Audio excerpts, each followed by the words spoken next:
Good evening, everyone. Can you hear me clearly? Yes. Thank you. Thank you. Yes, we're just waiting for ma'am to join us, and then we will begin the session.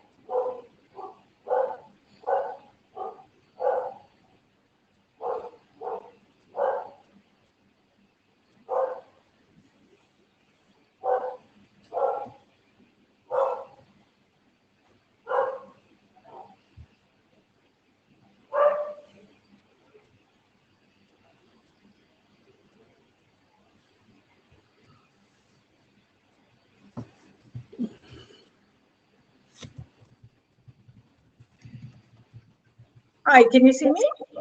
Ma'am, good evening. Yes, I can. Can you see me and hear me as well? Yeah. I, Right. We is are it looking okay? Because I have this weird problem, which is that this is not on the, hold on my regular laptop. right. So the camera is at a different place. But if you can see me okay, then I'll close this window. Absolutely, ma'am. Absolutely. We can Okay, see you and hear you perfectly well. great, Absolutely. great. No problem with that. Okay, Right. Ma'am, with your permission, may we begin? sure. Right. Yes. So, good evening, everyone. It is our highest honor to have a discussion on India-US relations under the Bush administration with Ma'am Suhasini Haidar. She is the national editor and the diplomatic affairs editor of the Hindu newspaper. Ma'am has been a former CNN anchor and has won an array of awards for her incredible work in journalism, ranging from the Prem Bhatia Award, and she was also a part of the team that won the Columbia DuPont Broadcast Journalism Award. Ma'am is a graduate of the prestigious Lady Shri Ram College of Delhi University and has also done her advanced studies in media from the Boston University of the United States. Ma'am, thank you so much for agreeing to this. And on a personal note, as a teacher who often teaches international relations, I am proudly guilty of paraphrasing your editorials and teaching it to the students because they're incredibly relevant as far as the UPSC exam is concerned. Ma'am, with your permission, may we begin the discussion for today? Sure, absolutely. And I should clarify, I think you meant the Biden administration, not the Yes. Bush Yes, administration. Biden administration. But in America, there's a lot of continuity, so you wouldn't be all wrong. Right, right. I'm so sorry, ma'am. Right, so let's begin.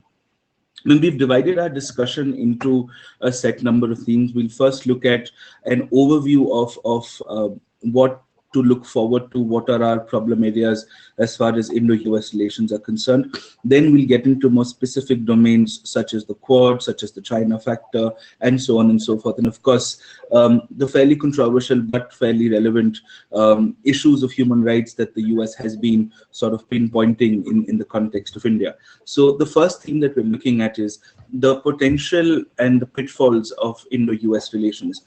Ma'am, what do you think are common problems? Where do you think we would face problems? Where are our issues in Indo-US relations? All right. Well, firstly, thank you to all of you for organizing this and for allowing me to come and speak. The truth is, and I think so many of the students who have been reading editorials in the last few months since November, since it became clear that Mr. Biden had won the election, would realize that many of the predictions that were made for Mr. Biden have not aged very well. There was a sense that, unlike Mr. Trump, he would be slow and he'd be deliberate. A lot of emphasis was being given on Mr. Biden's age. There was a sense that, and that's been proven completely untrue. He has been very deliberate and very energetic, I should say. From day one, there's been, activity. There's been U.S. policy being set up, and we can talk about that. The second thing was that there was a sense that he could focus on domestic issues, not international, because the economy and the COVID challenge, not necessarily in that order, would take up all his time right at the beginning of his term. I mean, he was walking in at a time when America was right at the top of the charts when it came to the number of COVID cases, but also a crumbling healthcare system, no vaccinations, very slow vaccinations at that time. And he gave himself a very, very tough, sort of ambitious goal of 100 million vaccinations in a few months. He seems to have gotten quite close to his first goal and looking to end all the vaccination this cycle by July. The second idea was that he would focus, wouldn't focus on the international affairs as much, and that's been proven wrong from day one. We've been hearing about his policies on various things. Within that, there was the sense that he would focus on his Western allies, the NATO allies, more than perhaps Indo-Pacific. Remember, people said that he's not even mentioning the Indo-Pacific. He's talking about Asia-Pacific. So he may not have the same kind of interest in it. That's been proven wrong. He held a Quad summit right off the bat. In fact, before even they had the first Biden administration talks with China. And then finally, the question was, look, how many policies of Mr. Trump can Mr. Biden, conceivably overturn? Because the Trump years changed America's place in the world. It changed American foreign policy. It changed the way the US was viewed by both allies and foes. And what it seems to be is Mr. Biden has really changed a considerable amount of Mr. Trump's policies when it comes to international affairs. And by that, I mean, walking out of the Paris Climate Accord, Mr. Biden got right back in on day one. Many of his economic policies were turned around. His immigration policies were turned around. The what was called the Muslim flight ban, that was turned around. So you've seen him really move in all directions, if you like, all sort of guns blazing, if you like. The one place where it would seem that he has not turned has been the US's India policy, which is a consistent policy of holding India as a fellow democracy, a country that they want to deal very closely with. We saw that not just in the Quad summit that was held, we saw that in the two calls that were made to Prime Minister Modi. One of them was primarily to discuss a common plan on Myanmar. We also saw the reach out by each of the Biden administration officials. Two visits have already happened in the last 2 weeks by senior US officials, the defense secretary and the climate envoy, John Kerry, who was here last week. And finally, we're seeing it in the fact that he hopes to include India in this climate summit that he plans on April 22nd, but then to have a meeting, possibly, a pull aside or a Quad summit when all the leaders are there in the UK in June. So we're seeing the Biden administration move very deliberately on its relations with India. The potential is vast, and we will talk about that certainly. Where are some of the pitfalls? And you did ask about them. The potential, when I say there's a bilateral potential when it comes to what they can do together in terms of improving their relations, strategic, defense cooperation, trade cooperation, all of that, what they can do on the multilateral sphere. And that's not just the Indo-Pacific. Remember, there is so much to the west of India as well that the US and India could work on together, whether it's Afghanistan, even now Iran, given the US is turning its policy on Iran as well. But the pitfalls, or where things can trip them up, I think firstly there is trade, which could come in the potential category, but it could also come in the opposite. Because one thing that the US has learned in the last few years is that the whole world is turning protectionist. And what we saw in the Trump era is unlikely to be changed. Already, Mr. Biden has signed an executive order where he has spoken about several industries where it will be America first. Things like pharmaceuticals, which will affect India. We are going to see much more jockeying happen before we can see even that small mini trade deal that the two countries were supposed to sign more than 2 years ago. The second, and that's a challenge that's going to come up sometime later this year, that's on the US's sanctions on Russia and India's plans to take delivery of the S-400 missile delivery system, that is going to run into trouble, because the CAATSA sanctions that the US passed some years ago were essentially drafted by Democrats, and they are now in power. So it's unlikely that they'll be able to backtrack over there too much, unless some other deal is created. And the third, as you pointed out quite rightly, will be the subject of human rights. Mr. Biden has made it clear that democracy is front and center of his foreign policy. The question is how the US will judge India. And the Democratic, party and members in the party, Ms. Kamala Harris, as well as Mr. Biden, actually, have in the last 6 months expressed concerns. This was prior to the election, expressed concerns about various issues in India, whether it was Jammu Kashmir, treatment of minorities, treatment of NGOs, So we already saw a little bit of a trailer of that over the whole Rihanna controversy. The Rihanna comments on the farmers' protests in India. The question is, how far will the US go on that, and how can India respond to that without its straining ties between the two countries? So this is where I think some of the pitfalls are. They're not that many, as you can see out of what I have mentioned, but they are there, and they could trip up things in the ties. Interestingly, I think a very, very sort of a neutral theme between two countries happens to be to see eye to eye on how they see climate change at a global level. If we go back to the times of the Kyoto Protocol and we see how the world has sort of developed post that, there still seems to be a fundamental disagreement between the way the United States and India looks at climate change and the responsibilities of the so-called quote-unquote the developed versus the developing world. Do you think in the context of the new administration, would we see more convergence towards a common environmental or a climate change policy, or do we expect similar sort of ways to go about it? That's a very important question. And nobody would think, I have to admit, I used to be in awe of people who could really talk about climate change, because it seemed like such a complex issue. But over the years, some of the issues have become quite, clear and black and white. And when you point to the divergence between the US and India, basically we are all committed to the same vision of the world. India and the US are committed to the same idea of countering climate change, change mitigation, adaptation, resilience, moving to renewables. So that is not in doubt. The only question is what pace does the developing world have to go when it comes to all this climate change mitigation, compared to the developed world that has already done its developing and now is not looking to, and it's much easier for them to cut their emissions. So the expectations from the developing world have always been the problem between India and the US. Earlier, India and China had even worked together on some of those issues.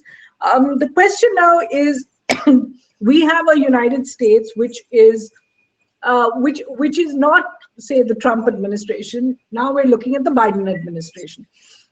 And the Biden administration has made a few things clear on the broader principle. The broader principle is America is back. America is in a leadership position. America wants to make especially climate change an issue where it leads the world.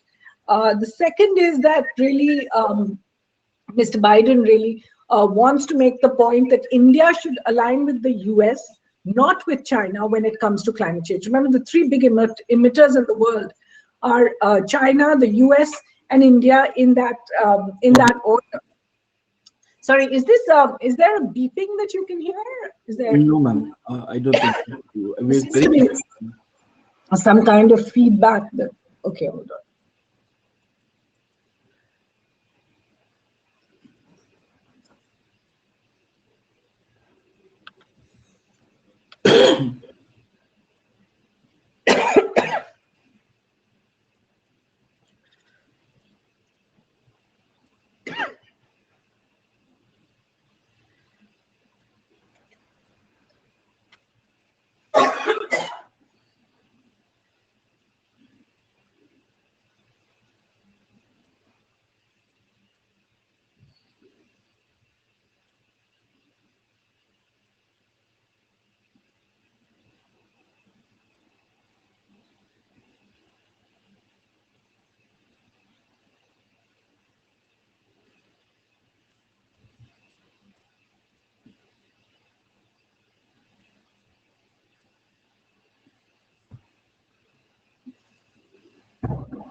Sure, Ankur, I will recommend. Okay, my apologies. I think it was, all right. So to come back to where the US sees itself, the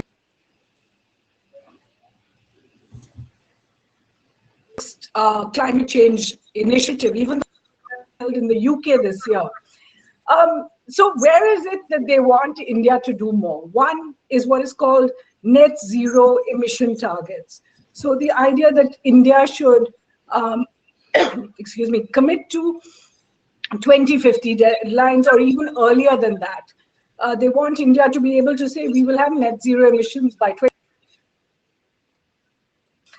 The second place, excuse me, I don't know what. The second place would be the move to renewables, where they want India to move much faster than they are at present. Will you just give me 1 second? I'm sorry. Please, ma'am, please take your time. No worries, please, please.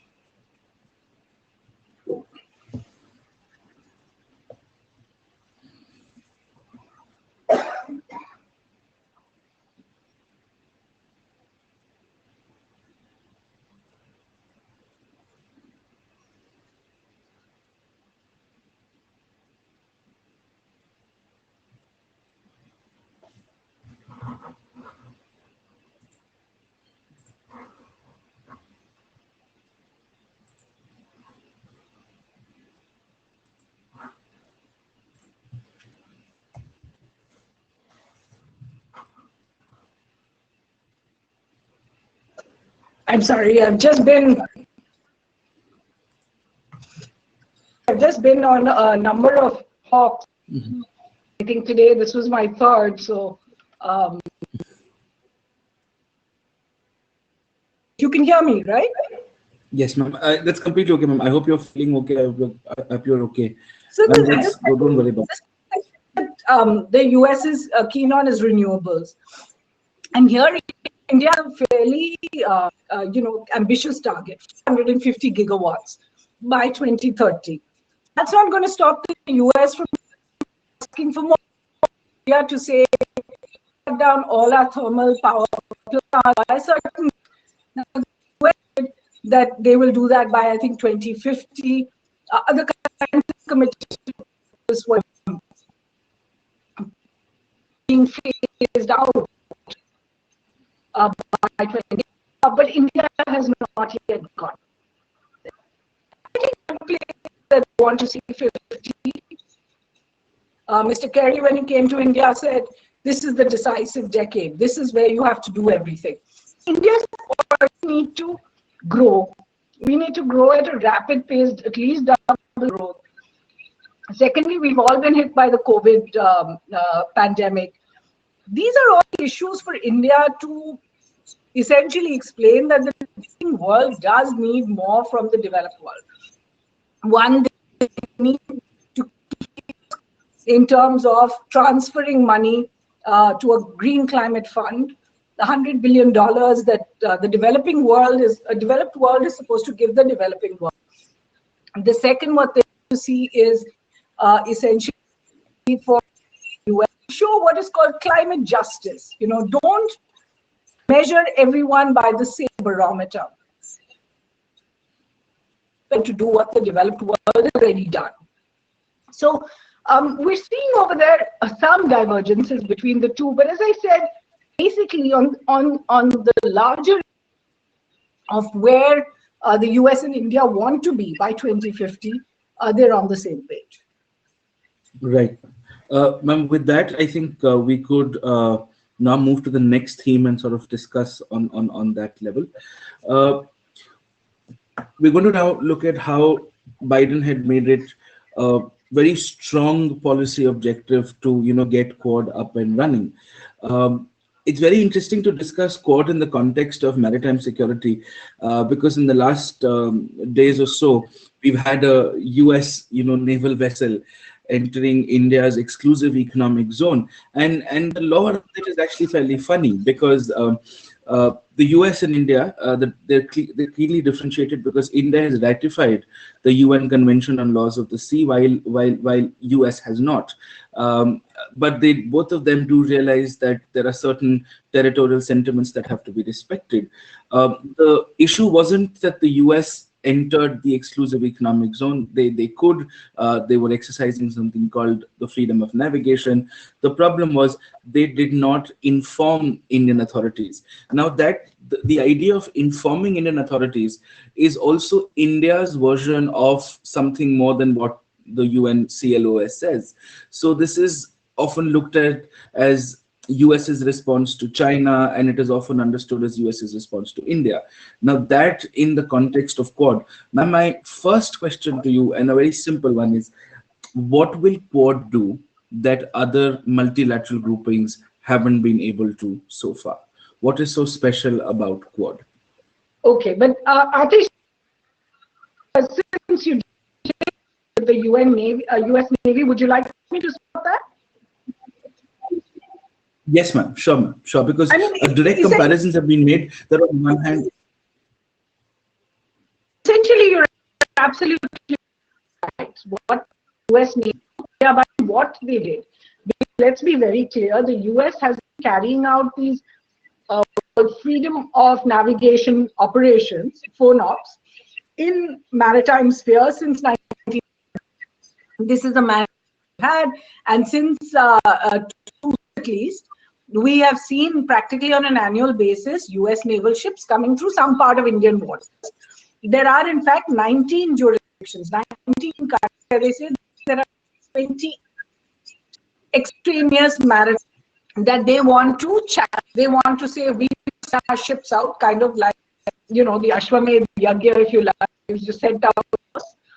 So they send out their ships and they say they should be unchallenged. Is the right?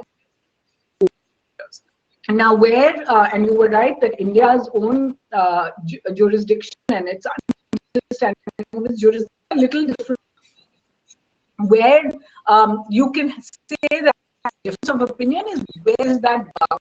Because India believes that what is EEZ, the exclusive economic zone, is area where if a military wants to come through, it's not innocent pass. The military wants to come, it must take clearance. In this particular case, that the US has been carrying out these patrols, not taking India's permission, but then going away. It has not been spoken about. Since November 20, in at least 8 countries, the US Navy has a new SOP, a new standard operating procedure, and many of your students would have already read it. Otherwise, they should go to the website of the US. And they now put out a statement saying this claim is illegal, this claim is consistent with international spout, to show that we are challenging. So they put out that statement about India. Now, the timing of it clearly came a little odd for everyone. One, we just had the Quad summit.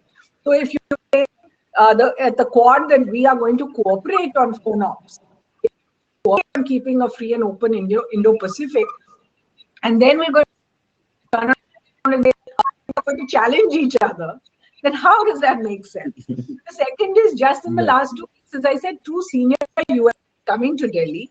It was looking all very, very rosy, that been already. And then suddenly you have something like challenge India and go public about it. MEA also had to, its concern, write a letter of protest and all the rest of that. This is a problem that they will have to deal with at a larger, long-term. But eventually, it does not change, already discussed at a much more deep level. Quad. You ask me in the Quad do that others don't do. There's been so much written about the Quad. I'm sure we've read too much on what the Quad means, where the Quad came from, how it started out in the tsunami times and all. I think the basis of the proposed cooperation between Quad countries is essentially 3. The first is its founding basis, which is that what humanitarian assistance and disaster relief. It was set up in the wake of the 2005 tsunami. And the idea was that anytime that there is a humanitarian need, disaster in the region, these four navies can come together very quickly and provide relief. So that's the founding base. The second thing that they can work on together, and I think this is part of their proposal, is a free and open, the idea that, excuse me, Sure. the idea that they should be able to together ensure that both the Indian Ocean and the Pacific Ocean are free of any kind of blockages. Basically, it is aimed perhaps at China, but I think what it essentially looks at is the fact that, look, 3/4 of our trade today, 3/4 of our energy are coming through these straits. They're coming through these waters. So we need to ensure that they are going to be open and that there is no country that can put blockages on others over there.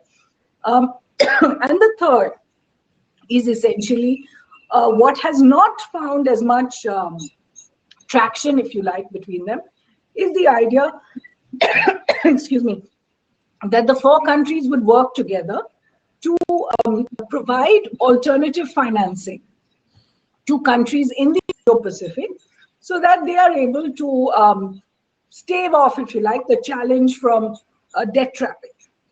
So these are the three things that the Quad has itself said that it is set out to do.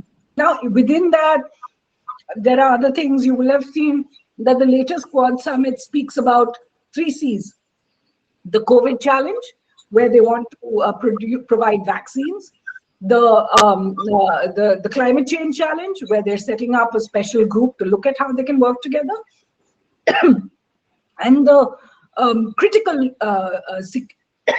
excuse me, critical, which is, excuse me one sec. No worries, ma'am, please. I'm so sorry. So these are the three, the critical technologies and the supply chain between them that they are talking about. So these are the three areas within those broader 3 areas that the Quad. Right, ma'am. So it essentially comes down to the same thing, that we've got the Oceanic Rim Organization for Regional Cooperation. We've had regional multilateral banks such as the Asian Development Bank or the New Development Bank. Why not have the US and Japan and Australia join an existing framework of organizations and work in a larger capacity? Why not do that? Why only make an exclusive combination of 4 countries and then do what is happening also in a lot of other ways? You're quite right. In a sense, it sounds like you're trying to just reinvent the wheel. Yeah. And and duplicate what others are doing. There's also the BRICS Bank, and there's the NDB, and then, as you said, there's the ADB. There are other banks as well. In fact, the US came up with a different idea. The US said, let's not get into actually lending money. Let's get into rating projects. So they came up with what was called the Blue Dot Initiative, and they said that we will give Blue Dot, like Michelin stars that you give restaurants. You would give Blue Dots. So supposing Malaysia has a project where they need funding, which is essentially a link between 2 islands, they would say, here is the project. This is the sustainability of the project. Here is the kind of sustainability of the funding it is getting right now. We will rank all of these things and put them out there so that it will help both the country that is asking for the loan and the country that's giving the loan to make it more transparent, make it more sustainable, make it more environmentally friendly, and that sort of thing. That has not really taken off the ground because enough countries are not interested in the theory. Most countries are just interested in the practice. Where is the money? How soon can I get it? And for a lot of leaders around the world, it is, can I get it before the next election? Can I get this project up and running before the next election? Yeah. So you're absolutely right that in that respect, the Quad has not come up with a real counter alternative. There have been some possible alignments. You saw India and Japan working together in Sri Lanka, for example, on a port project that hasn't gone quite well because Sri Lanka at the last minute pulled one port project, offered another. But there are nascent, sort of areas where countries can work together to put money in together when it comes to the Quad. Right. So, as you said, the Blue Dot initiative is basically a country-wide Standard and Poor rating. So Standard and Poor ratings are also essentially investment ratings to making countries as to how feasible they are on the investment front and how they aren't on the investment front. On the other hand, when we look at the Quad is supposed to also provide some sort of financial prudence in an alternative environment. And we hope that does happen soon enough. I think we've lost ma'am due to an internet connection. I think we'll wait for her to come back.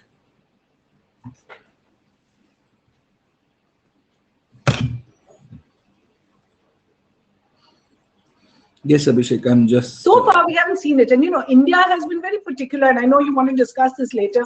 India has been very particular that we want to see this kind of alternative funding coming in, particularly in South Asia, where India has faced the greatest challenge, if you like. Right.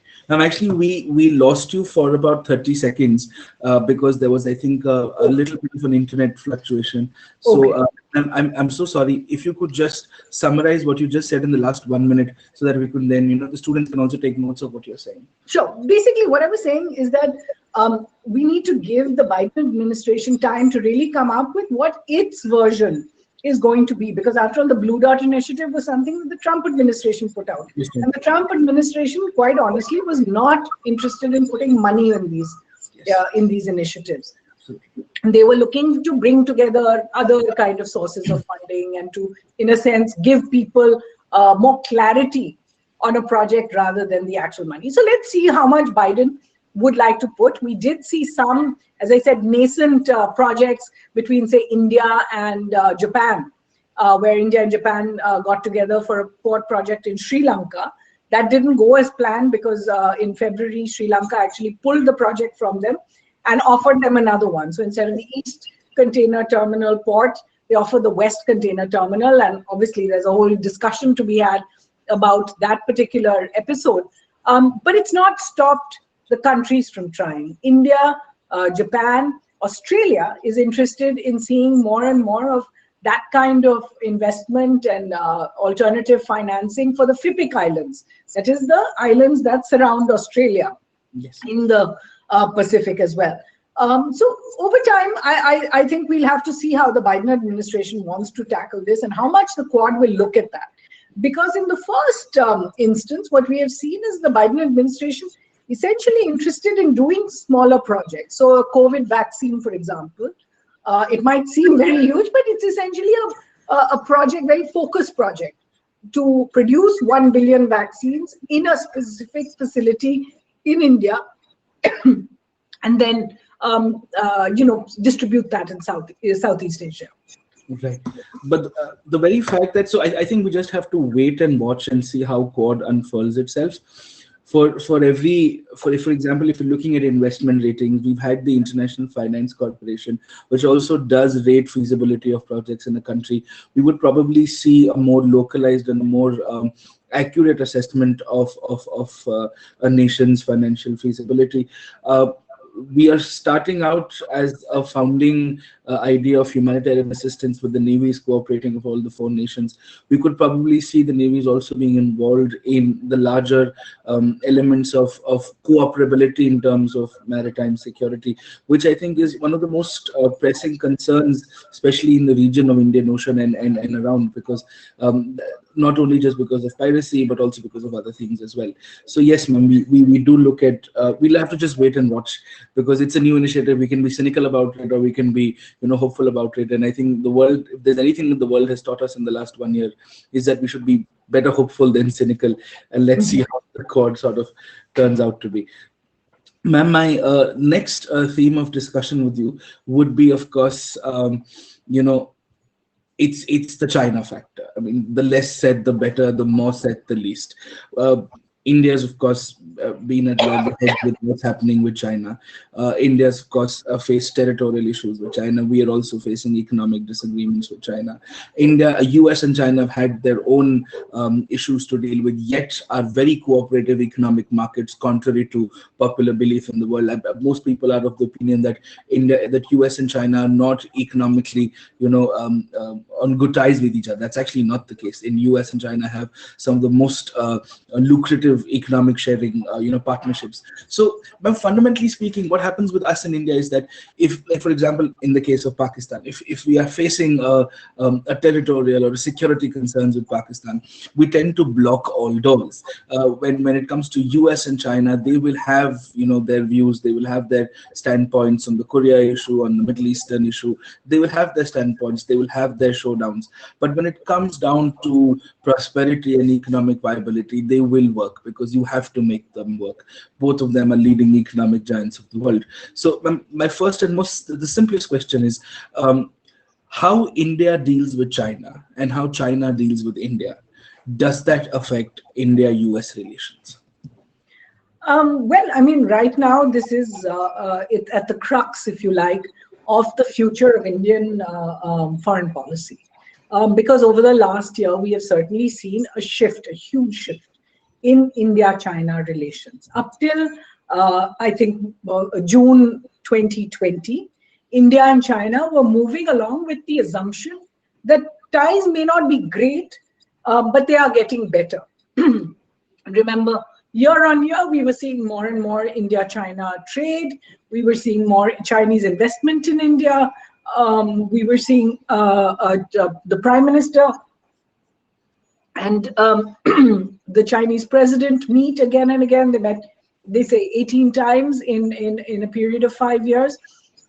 So we saw essentially a kind of idea that the relationship was going to a better place. Now, in the last year, we have seen that assumption being turned on its head. So not only is it strategically the idea that Chinese PLA transgressed into Indian territory, Indian soldiers were killed, but also that India has now taken certain steps in terms of limiting Chinese investment in India. And although trade has not been affected in this first year, it remains to be seen what happens next. So in that sense, the question that's being asked as the next corollary is, now what we are seeing is India-US ties coming closer together. We're also seeing, in a sense, the Quad summit and India taking part over there. Does this mean that India is rethinking its idea of becoming some kind of an alliance partner of the US? Now, one of the points, and I've made this often, is that to start with, there is a huge difference between India and the other Quad partners. And that is something that must be kept on the top of everybody's mind. To begin with, unlike the others, India is not part of a military alliance with the US. Japan and Australia separately have their own alliance with the US. India is not a part of that. So in a sense, a threat to India is not a threat to them, and a threat to them is not a threat to India, even with the Quad being what it is. The second part is that India is the only one of these countries, excuse me, that actually has a continental boundary. It has a territorial boundary of 3,500 kilometers along the line of actual control. And that is something that India can never just look away from. Because no matter how much you involve us in the maritime sphere, how much our navies work together, it does not change India's need to secure its continental boundaries. The third thing is that India's threat perception, for these other countries, they say the US is, of course, a continent that's adrift. Australia is an island. Japan is a string of islands. India's entire focus when it comes to its security is to its northern continental borders, China and Pakistan. It is not right now, it does not see the maritime boundary to the south as the same threat perception level. And you'd agree with me, especially over the last year. So again, there is a difference between how India perceives its security and how these other countries perceive their security. And then finally, let's remember that India is part of other alignments. These countries may be part of alignments essentially with each other and have a bond of decades of working together. What are some of the other alignments India is part of? There's BRICS, Brazil, Russia, India, China, South Africa. There's the SCO, again, Russia, China, India, Central Asian states, Pakistan. And then you have the RIC, Russia, India, China. Now, these are all multilateral fora where India takes part on an annual basis, right at the summit level, right at the leadership level. So it is not possible for us to judge that the Quad essentially will make up all of India's strategic paradigm, if you like. And as a result of that, so, to come back to your question really about how does the India-US relationship change because of China and the China-India relationship impact, in a sense, on the US, I would say they are actually part of a triangle. They have their own relationship, as you said. The US and China have their own major trade between them. Let's also remember India's two biggest trading partners are China and the US. China was a little ahead at 77.7 billion last year. The US at 75.9 billion. So even when the other two have problems between them, even that affects us. It's not just about the opposite happening for us. Then there are all those other problems that occur when one of the partners asks you to choose. So, for example, the US has made it clear that India should not choose Chinese telecom equipment. But even if you don't look at 5G, for example, India still imports quite a large part of its 40 billion trade deficit actually comes from this heavy telecom equipment. It can't just give it up immediately. That's going to be another issue. Then the other issue is the larger, broader context of the US's issues with Russia and Russia's close ties with China. So, every piece of this puzzle interlocks with another piece of the puzzle. And I think on all these three fronts, India's own relationship with the Quad, India's own bilateral considerations as far as China goes, and then China, Russia, and the other parts of this puzzle, you see that US and India can't just, sort of between them, if you like, decide the fate of the rest of the world. The rest of the world is also part of, it has got parts in that sense. Right, which I think does make it fairly clear that India, US, and China can't be looked at a relationship in isolation.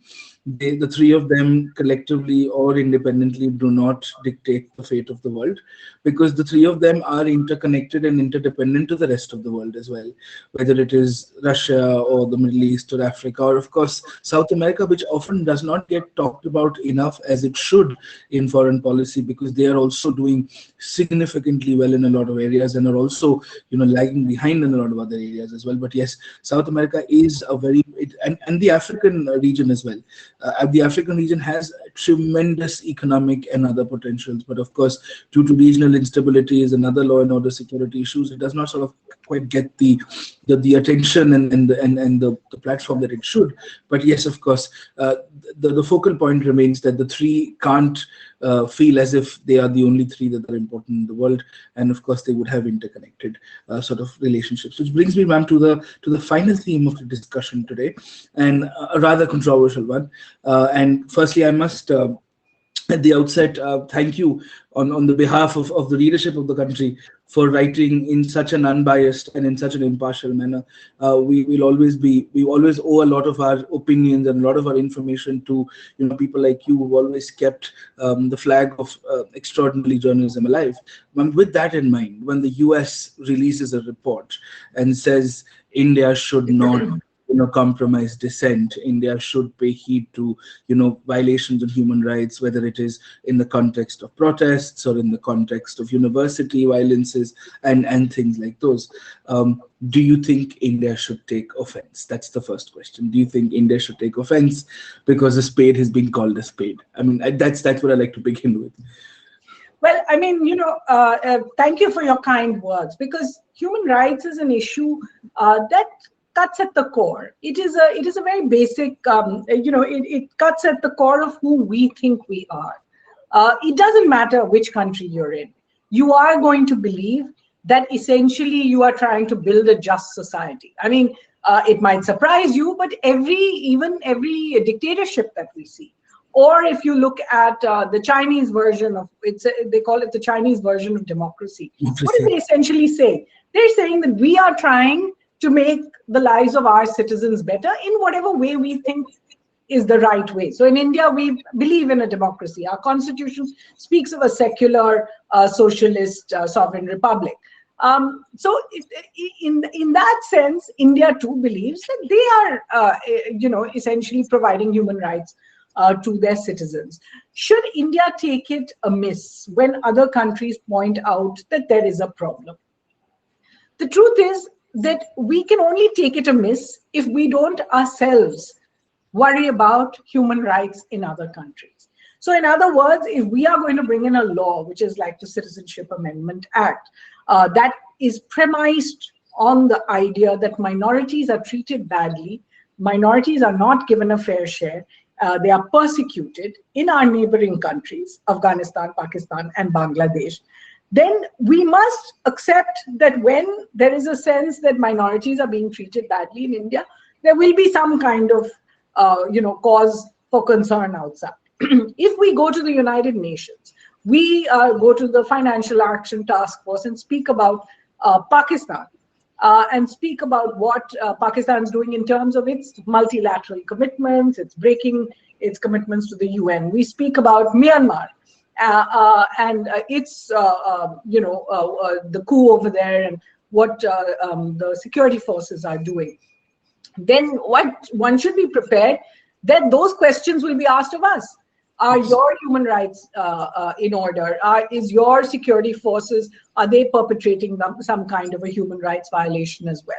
I think the idea, the answer would be to say, in terms of foreign policy, don't make this a foreign policy issue. In other words, this should be tackled, if at all, if you decide that it needs to be responded to, it should be tackled at a place where India is confident of its own record and is able to put those cards on the table. The moment we make it into a bilateral issue, i.e., if a country is raising this against us, we will act against that country in many ways, or as we saw in the recent past, if an individual is speaking against us, then we will put out statements and act against the individual in different ways. I think those are avoidable, particularly for a country like India. We have a record. Mostly when people criticize India, it is not because they are criticizing what they see, because obviously the case can be made that many other countries have much worse human rights records. It is because the expectation from India is much greater because of India's own record. So in a sense, you have raised the standards for India to a point where a lower standard is not acceptable to others, and they see the difference immediately.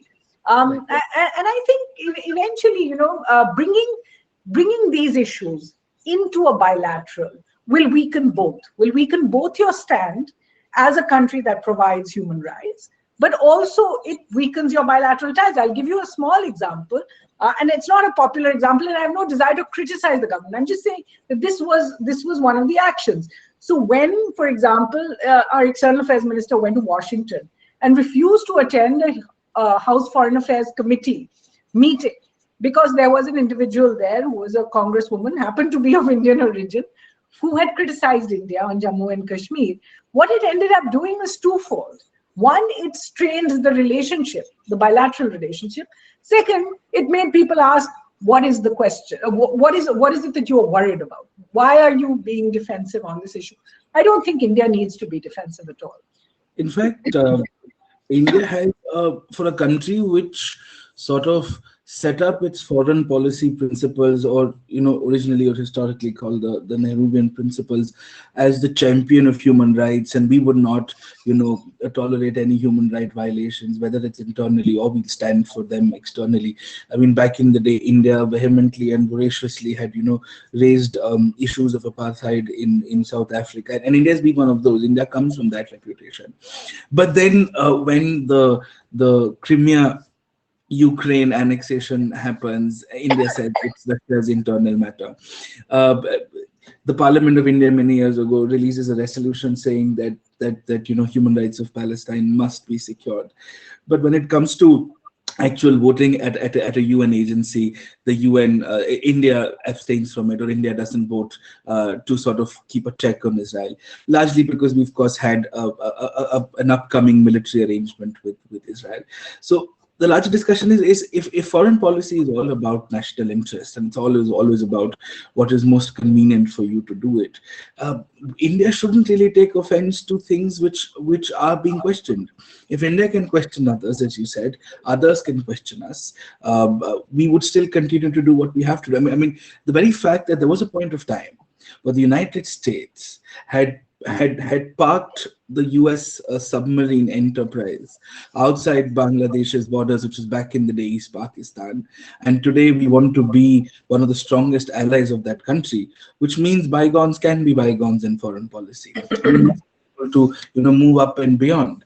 So if we can be friends with the US, we can be friends with China, we can be friends with Russia for everything, and we can be friends with the Middle East. We must also take criticism in the spirit of it, and as you rightly said, should not be a detrimental factor in determining foreign policy.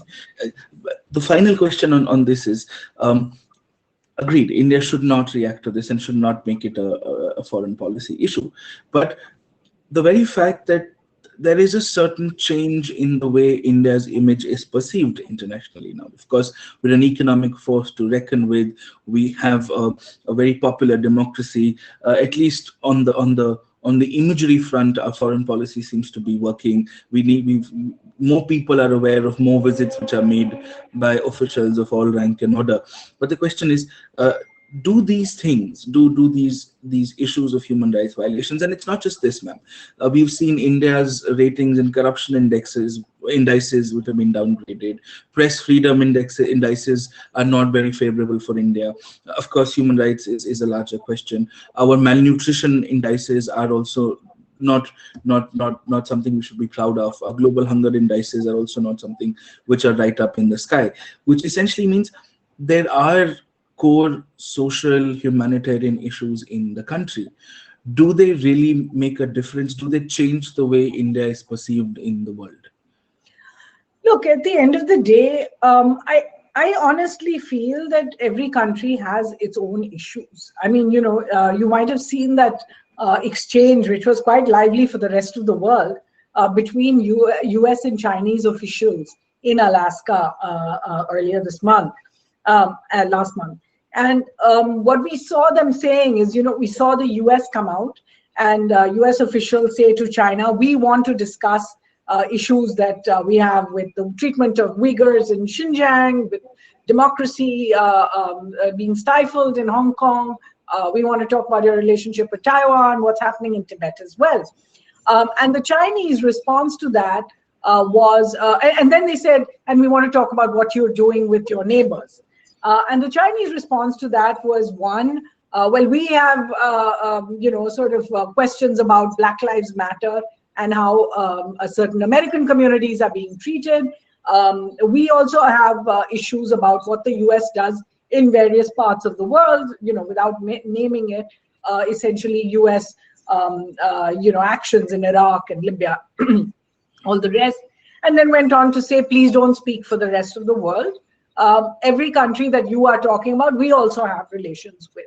Now, I mean, without, judging which one came off better in that particular altercation, the question is, who is it that can raise a finger at you that has not got problems themselves of the same kind? I think what's important is to remember that India is a sovereign state. We will decide our own destiny. We will decide our own future. We have chosen to be a part of the global system. We're not like North Korea, sort of staying out of most global structures. We have decided to be a part of it. We've decided to be a part of the United Nations. You mentioned India's original beliefs, and if you wanted, to take down what was the original foreign policy of India, there's a speech that Pandit Nehru gave actually to the Constituent Assembly, where he put out 7 or 8 factors that would make up India's foreign policy. There was the concept of no alliances with anyone. There was the concept of anti-colonialism, which India followed through. There were, brotherhood with neighbors, those kind of philosophies. And actually, the last point over there was Vasudhaiva Kutumbakam. The globe is our world. And the truth is that's something we see from Prime Minister Modi too, speaking about this idea that we are part of the world structure. If you are going to be a part of that, then you do have to adhere to certain common norms. My sense with this is constantly that instead of making it, as I said earlier, a bilateral issue, say I have my commitments at the United Nations, I have my commitments in a multilateral format, I will adhere to them, and I'm only answerable to them. To turn that question on its head, it's not just about human rights. It's in so many, for example, the US has imposed unilateral sanctions on various countries. They've now got unilateral sanctions on Myanmar. They've got unilateral sanctions on Russia, on Iran, on North Korea, and so many others. Does India enter into those? No. No, we don't. India has not become part of the sanctions on Myanmar. India eventually agreed to zeroing out its oil from Iran, but it did not agree, for example, to give up the Chabahar project and eventually won a waiver for it. India still hasn't agreed to the sanctions against Russia. Yes. So I'm just saying that if in that sphere, we can bifurcate the two and say, look, I have United Nations commitments. If the UN is sanctioning someone, I will be a part of that. And if it's bilateral, I will not. Similarly, if somebody is criticizing me, I don't have to answer them unless I feel that at a multilateral sphere, there is something lacking. Absolutely. In fact, what usually used to happen was, especially in the Iran context, is when there were these excessive US sanctions, I think India and Iran had worked out an Asian clearing union where they were essentially buying and selling oil in their own domestic currencies back in the day. So that, and then US obviously got wind of it, and then India was reprimanded. The bottom line remains that we've all got skeletons in our closet, and we will always have skeletons in our closet. That does not necessarily mean that we don't look above and beyond, all of those things. Ma'am, with that, I must thank you for your time, and I must thank you for being so robust with with everything that you've said, despite you've had a long day and you've had a sore throat. And please get some rest. Thank you so much, and it has been an absolute honor to be able to have a conversation with you. Thank you so much. No, I should thank you, Atish, and I really do apologize for my voice today. It just suddenly decided to part company for a little while. But if there are more questions that you do get, I saw some of the questions, and I'm sorry that not all of them were part of our conversation. But you're most welcome to get in touch with me with the questions. I'd be happy to answer. Sure. Thank you so much, ma'am. Please keep writing, and may your words, influence generations to come. Thank you so much, ma'am. Thank you so much. Thank you. You're very kind. Thank you. Thank you. Thank you.